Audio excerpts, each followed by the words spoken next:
चंद्रपुर के खेड़मक्ता गांव में गजानन मानकर अपने घर में शौचालय बनाते समय जमीन खोद रहे थे। जैसे ही मिट्टी हटाई गई, सामने आई एक खूबसूरत मूर्ति। और ये कोई आम मूर्ति नहीं थी, यह थी भगवान श्री कृष्ण की बांसुरी बजाते हुए 12वीं सदी की प्राचीन मूर्ति।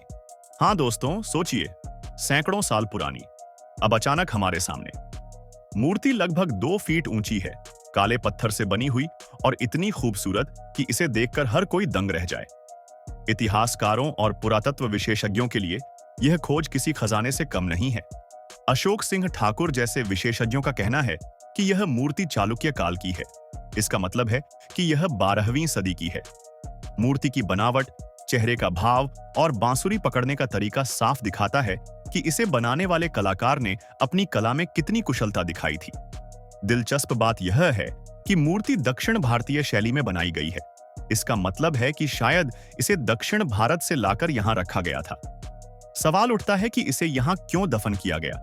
क्या यह किसी पुराने मंदिर का हिस्सा थी जिसे समय के साथ भुला दिया गया, या फिर किसी वजह से इसे सुरक्षित रखने के लिए यहां रखा गया? इतिहासकार अब इन सवालों के जवाब ढूंढने में जुट गए हैं। जैसे ही यह मूर्ति गांव वालों को मिली, पूरे गांव में खुशी और उत्साह का माहौल बन गया। लोग इस मूर्ति को पवित्र मान रहे थे।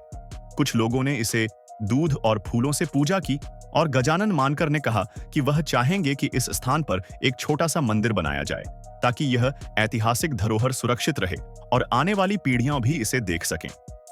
ग्रामीणों की बात करें तो उनके लिए यह केवल मूर्ति नहीं थी, यह उनके लिए भगवान कृष्ण का प्रतीक था जो उनके गांव में अचानक उपस्थित हो गया। लोग अब इसे देखने के लिए आने लगे हैं और यह जगह धीरे धीरे एक धार्मिक और सांस्कृतिक केंद्र बनने लगी है। पुरातत्वविद इस खोज को बहुत गंभीरता से देख रहे हैं। चंद्रपुर जिले में पहले भी कई ऐतिहासिक अवशेष मिले हैं, लेकिन कृष्ण की मूर्ति की यह खोज विशेष महत्व रखती है।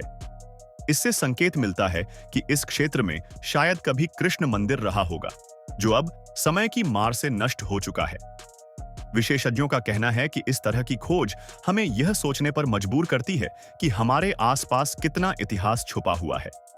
हर छोटे छोटे गांव, हर जमीन का टुकड़ा शायद कभी किसी महान सभ्यता या मंदिर का हिस्सा रहा हो। और यह मूर्ति यही संदेश देती है, इतिहास हमेशा हमारे आसपास ही मौजूद है, बस उसे देखने की दृष्टि चाहिए। मूर्ति केवल एक धार्मिक प्रतिमा नहीं है, यह भारतीय कला और संस्कृति का भी प्रतीक है। 12वीं सदी में मूर्तिकारों ने कितनी कुशलता और धैर्य के साथ कला को मूर्त रूप दिया। इसे देखकर लगता है कि कला और भक्ति हमेशा एक दूसरे से जुड़ी रही है। भगवान कृष्ण की बांसुरी बजाने की मुद्रा, चेहरे की मुस्कान और मूर्ति का समग्र स्वरूप हमें सीधे उस समय की संस्कृति, विश्वास और कला की झलक दिखाता है। अब सवाल यह उठता है कि इस मूर्ति का क्या होगा? विशेषज्ञों की टीम ने इसे संरक्षित करने के लिए सुझाव दिए हैं। उम्मीद है कि जल्द ही इसे संरक्षित स्थल पर रखा जाएगा और जनता भी इसे देखने आ सकेगी। साथ ही यह खोज क्षेत्रीय और राष्ट्रीय स्तर पर पुरातात्विक अनुसंधान को भी बढ़ावा देगी। गांव वालों का भी कहना है कि वे चाहते हैं कि इसका महत्व बढ़े ताकि लोग इतिहास और संस्कृति को समझें।